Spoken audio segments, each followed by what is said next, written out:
وأنزلنا إليك الذكر لتبين للناس ما نزل إليهم আল্লাহ পাক বলছেন وأنزلنا إليك الذكر জিকির এটা কোরআনের একটা নাম। হে নবী, আমি আপনার প্রতি কোরআন নাযিল করেছি। কোরআন নাযিল করেছেন কে? আল্লাহ। জোরে বলেন আল্লাহ। এটা কি মানব রচিত? না। এটা কার কিতাব? আল্লাহ। আল্লাহর কিতাব। তো আল্লাহ বলেন কোরআন নাযিল করেছি আমি, আর এর ব্যাখ্যার দায়িত্ব আমি আল্লাহ তাআলা, এই অথরিটি আমি আল্লাহ তাআলা আপনাকে অর্পণ করছি।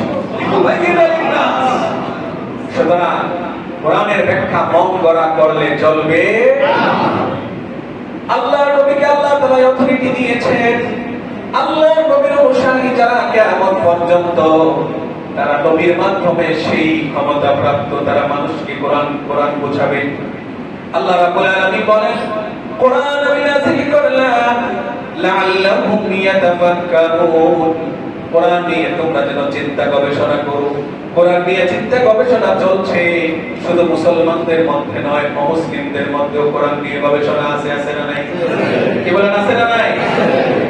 নাসা সৌরজগৎ নিয়ে যারা গবেষণা করে, আপনি সেখানে গিয়ে পাবেন পৃথিবীর বহু ভাষায় অনুদিত ট্রান্সলেট করা কোরআন সেখানে আছে। তারা ঈমানটা নেয় নাই, কিন্তু তারা কোরআনের ভিতরে সৌরজগৎ সম্পর্কে আল্লাহ তাআলা ইশারায় দিতে যা বলেছেন এ নিয়ে গবেষণা করতে করতে আজকে তারা মঙ্গল গ্রহ পর্যন্ত পৌঁছেছে। সুবহানাল্লাহ বলবেন না? পৃথিবীর বিজ্ঞান গৌরব করে যে বিজ্ঞানই যথেষ্ট। এমনকি কেউ বাড়াবাড়ি করে বিজ্ঞানকে সেকেন্ড গড বলে। নাউজুবিল্লাহ বলে। আরে তোমার বিজ্ঞান এই যে চাঁদ পর্যন্ত পৌঁছেছে, এরপরে আর যেতে পারবে? কোথায় চাঁদ? কোথায় চাঁদের থেকে সূর্য? কত কোটি মাইল বলে? 9 কোটি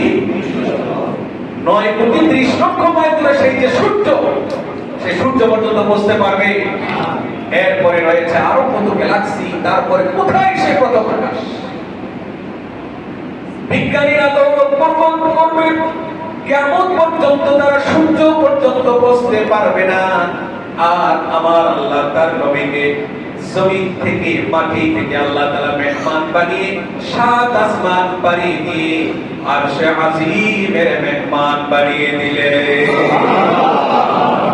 সুতরাং বিজ্ঞান আমাদের কাছে আসবে, কিন্তু এই বিজ্ঞান নিয়ে বাড়াবাড়ি করা আদৌ ঠিক না। এই যে আল্লাহ তাআলা তিনি যে আমাদের নবীকে আমাদের মাঝে দিয়েছেন তার আদর্শকে অনুসরণ করার জন্য আমরা এর গুরুত্ব বুঝতে পারি নবী করিম সাল্লাল্লাহু আলাইহি সাল্লামের হাদিসের মাধ্যমে। নবী করিম সাল্লাল্লাহু আলাইহি সাল্লাম বলছেন, এই লম্বা হাদিসের শেষ অংশ বুখারী এবং মুসলিম শরীফে হাদিসটি এসেছে। নবী বলছেন ফাইদা নাহাইতুকুম আন শাইইন, আমি যখন তোমাদেরকে কোন বিষয়ে নিষেধ করব, এটা করো না, যখন নিষেধ করব তখন তোমার কোনো অপশন থাকবে না, কারণ তুমি সারেন্ডার করেছো আল্লাহর কাছে। মুসলমান মানে কি? মুসলমান মানে সারেন্ডারকারী। আল্লাহ তাআলার বিধানের সামনে তুমি সারেন্ডার করেছো। আল্লাহর নবী বলেন আমি যখন তোমাদেরকে কোনো বিষয়ে নিষেধ করব ফাজতানিবুহু, সেটাকে তোমরা পরিহার করে চলবে। এখানে কোনো মতামতের কোনো গুরুত্ব নাই। ওয়াইদা আমারতুকুম বিআমরিন, আমি যখন তোমাদেরকে কোনো বিষয় করার জন্য নির্দেশ দিব এটা করো, ফাতু মিনহু মাসতাতাতুম, তখন ওই বিষয়টা তোমরা তোমাদের সাধ্যমতো তোমরা পালন করো, সাধ্যমতো পালন করো। আল্লাহ নবী দাঁড়িয়ে নামাজ পড়ার কথা নির্দেশ দিয়েছেন।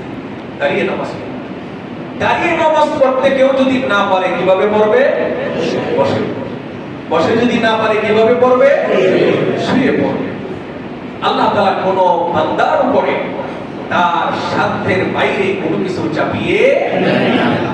এজন্য নবী বলেন সাধ্যমতো করো, কিন্তু যখন বলবো না নো, তখন জায়গা স্টপ হয়ে যেতে হবে। এখানে কোনো গবেষণা চলবে না। নাম্বার 2 হচ্ছে নবী করিম সাল্লাল্লাহু আলাইহি সাল্লাম